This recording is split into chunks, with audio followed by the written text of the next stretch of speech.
Hey, what's up guys? I'm Skip and you're watching HighVoltsGaming. Today we are playing some BeamNG.drive. We're going to go back to the garage for another build video. Now today's build video was requested by Anonymous Rookie, so thank you so much Anonymous for requesting this. He actually has commented several times wanting this build to be done, so today we are going to make it happen for him, and that's going to be the off-road semi-truck. Now we don't have really too many off-road parts for the semi-truck, I don't think, but we're going to see what we can do, and we're going to build the most capable off-road semi-truck we can. Now you guys do just like Anonymous did, and let me know down in the comment section below if you'd like to see anything in particular for the next build video, and we'll try to see if we can make that happen for you. Now as you can see here, I have all kinds of different variations loaded in. Basically any new mod that I could get, I loaded it into the game. That way we would just basically have as many different parts to use for this build as possible. So I think we're just going to go ahead and start off with the 7500 or the T75, which is the most heavy duty one, or should we use the most lightweight one? We should probably go that route. The other thing we have to think about is, should we do the dual rear axle or just a single rear axle? Now, either way, it's not going to be all-wheel drive. The front tires, there's no four-wheel drive sort of variation. So if we have the six-wheel variant of it, you know, at least we'll have all 8 of those tires pulling in the back. So I think that's what we're going to do. We'll go ahead and start off with this stock T75 fifth wheel uplift. So let's go ahead and throw that in here, and we'll go ahead and get the parts menu opened up and see what we can actually do to this bad boy. Now I'm kind of thinking that the name of the game is just going to be to lighten this thing up. I know we could like take off these side steps and things like that, just make it more of an off-road capable vehicle, right? It's not going to be no hardcore rock crawl or anything like that. I'm trying to get this camera to zoom out a little bit. We're like stuck right up on this giant thing. It's taken up our entire garage. But anyway, we're going to see what we can do here. Now, got the frame dropped down. Now the frame, we don't really need to mess with that because that's what we were just looking at between the the one set of dually tires or the 2 sets of dually tires in the back here. So we chose the 2 sets, which is the T75. Let's go ahead and see what we can do here. Now we have 2 fuel tanks. I guess we could run 1 fuel tank. And that would at least eliminate the hang-ups on this side. But we definitely have to run one because this is a very, realistic game. If we take that other fuel tank off, it'll crank up in the game, but then it will, soon die out because, of course, it won't have a fuel tank. So radiator, that should be fine. Left side step. Let's go ahead and take these steps off. We could put the race skirt on. Let's see what that looks like. Well, that kind of... Is it going to take the place of the gas tank? See what that looks like with the gas tank over here. Probably just goes over top of it, I would imagine. Yep, it sure does. That doesn't really look too bad, but I don't think it would really hang us up too much, but it might, so we're just going to leave those off, I do believe. Just go ahead and get everything out of the way. Like I said, I think that lightweight is going to sort of be the name of the game. We'll see if we can get this thing as light as possible and then see how it does. So we got the steps off of it there, 1 fuel tank hanging down, so that's already a lot more ground clearance in this middle section, which is where it would be getting hung up on everything, I would imagine. Now we have the sleeper off there. What the heck happened? Alright, game glitched out a little bit there, but we're back. We are down to the sleeper. The sleeper is empty. That's exactly what we would want. Taillights. Yeah, sure, let's take the taillights off of it. That'll save us some weight. Front axle. Let's see here. No variations on that, but I do believe I believe the D-Up series, yeah, the D-Up mod gave this truck the lifted and lowered front and rear leaf springs as well, so that's really cool. And another benefit of that D mod, I just thought it was for the D series, but obviously right here, lifted leaf springs, we had it for this truck as well, so that's very cool. There's 2 different steerings on there. I'm not exactly sure what that's about, but whatever. Alright, so I guess that's really all we need to do for the front end. Let's check out the wheels here. We can either run aluminum or steel wheels, so that really doesn't matter too much. The aluminum wheels, I would imagine, would be lighter, and that's what's already on here, so we'll just leave it alone, or change it back rather. Alright, front tires, heavy duty front tires, and no variants there as well. So front rear axle. Now we're back to the axles, or the front rear axle. So this is the first of the rear axles. So here's our differential, customizable, race differential. Let's I guess do customizable and see what kind of options it gives us. Drive shaft, we definitely need that. Front rear shocks, rear race shocks. I don't think we really need race shocks in there. Where is the lifted? Right here, lifted front and rear airbags. Throw those in it. There's a little transfer case that shoots the power in between the two axles. Spindles, brakes, aluminum front rear wheels. That's exactly what we need. Here's our second setup, customizable differential there. Now I'm hoping that's going to allow us to basically lock up that diff and give us as much grip as possible. We'll see what it actually allows us to do. Here's the next set, the lifted rear springs and airbags. Very nice, very nice. And the rear wheels and tires. Alright, now we have the rest of the truck, so kind of went through the drivetrain. Now we're back to the front bumper here. The front bumper, we can't even see the front bumper right now. There it is. But really, we wouldn't want anything up there, I don't believe. We do have like some other cool heavy-duty front bumpers we could run, would look kind of tough for the off-road, but honestly we probably should just strip it down. That didn't take it off.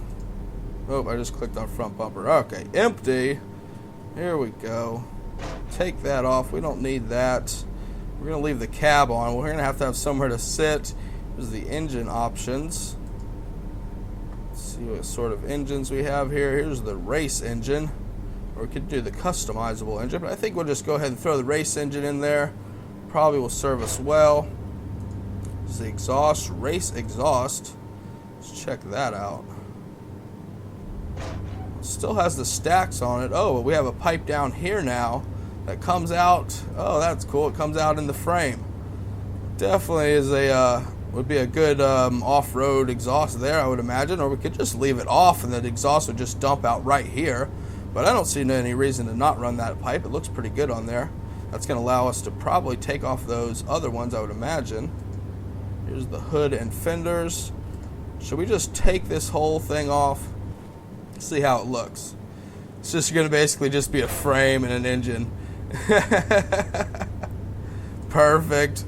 This is definitely going to be the best off-road semi-truck you can get. Alright, where is... I know you can remove... Here we go, cab. Alright, let's see here. Left exhaust stack. Perfect. Take it off. Oh, there's actually a long one. Let's see what that looks like. I'm not going to run it, but just to see. It's just longer. That makes sense. Alright, get out of there. We don't need that. We don't need any glass. Get out of here. We have a horn on there, the front visor. We're definitely going to want that front visor. Do we have any? Yes, we do. Let's put a drift wheel on it. That'll be awesome. Let's see what that bad boy looks like. Oh, can't even get in there. I don't know why it's not zooming. Oh, there it's zooming now. That's it. Okay, well, we'll see the wheel when we drive it. And I think that's all the way backed up too. Man, we can't even get this thing in the picture. I think that's going to do it for the off-road semi-truck build, guys. Let's go ahead and shoot. Let's go ahead and make it our default vehicle. There we go. Is that set? I guess it's set. And let's go ahead and get this bad boy on the grid map and do some testing with it. Alright, off-road semi build. Let's see how this thing does. You know, we didn't tune it at all. Totally forgot about that. We were supposed to try to tune that rear suspension. Let's go ahead and pull up that vehicle config menu right here in the game. Go over the tuning and see what we have. Now, here we go. Differential torque lock. Now, the amount of torque the differential can hold before slipping. So we want it to hold all the torque, right? Max that bad boy out. Final drive. So this gives us our transmission gearing. We'll have to see if we need to mess with that. Here's our tire pressures. Let's go ahead and air down our 0 PSI. We're gonna need more than that. 14 looks pretty good. Truck's just rolling away. Around 14 or so, 15, super low PSI. See what we can do with this bad boy. There's some steering, we don't need to mess with that. Go ahead and apply. Wonder what these tires are going to look like. Oh, they look the same. Alright, now there is our off-road semi-truck. See if it'll do a 4 or 8 wheel burnout. 4 axle or 2 axle, I guess, burnout. Come on, baby, whip it around there. There you go. There you go. That's that race engine, putting that race engine to work right there. Let's go ahead and test this bad boy out. Take it straight over to the rock section, start on the little ones, then move our way up. This right here shouldn't have any problem with at all. Leave it in first gear here. Just bounce our way over these little rocks. Now, I don't know if we're actually getting more traction with the air down tires. I would assume that we are. You know, I don't have any way of actually knowing that. But let's go ahead and give this a shot. We're going to try to pick a good line here, guys, and see if we can actually make it a little ways. See if both of those rear axles stay sort of locked in. Kind of try to keep an eye on that. They look like they're all 4 turning so far. It's bouncing all over the place. All right, back up, semi. Come on, let's go. There we go. Just needed a little bit more throttle input, and this thing just turned into a rock crawler, son. Absolutely awesome. I think that was a win for the off-road semi right there. Let's go ahead and throw this bad boy into the mud pit and see how it does. Now, it should have a good high intake for the engine, so I don't think shouldn't take on any damage, I wouldn't think. Well, we were getting a little bit wet right there. Absolutely awesome. Third gear, just spinning the heck out of those tires. This thing is awesome. Alright, this thing is absolutely awesome, guys. Let's go ahead and throw it back in the mud here. Get a little running start. I think all 4 of those back tires are pulling really well, so that customizable rear diff there was definitely doing its job. This thing is awesome. Definitely let me know what you guys think down in the comment section below. We're gonna have to do some more testing with this thing for sure, because it is awesome. I absolutely love this thing, man. It's just bouncing this way. Whoa! And we wrecked it. Look at that thing. It's definitely got a lock diff. Trying to walk itself right around. I think that was an absolute win for the off-road semi-truck for today, guys. Let me know what you think down in the comment section below. Again, thank you so much to Anonymous Rookie for requesting this build. And let me know if you'd like to see this on like one of the mountain climbing maps or something like that. See how far we can make it up the Death Road or one of those maps like that. So get your request down below and we'll see what we can make happen for you. Until next time, guys, I'm Skip and I'll see you in the next episode. Peace.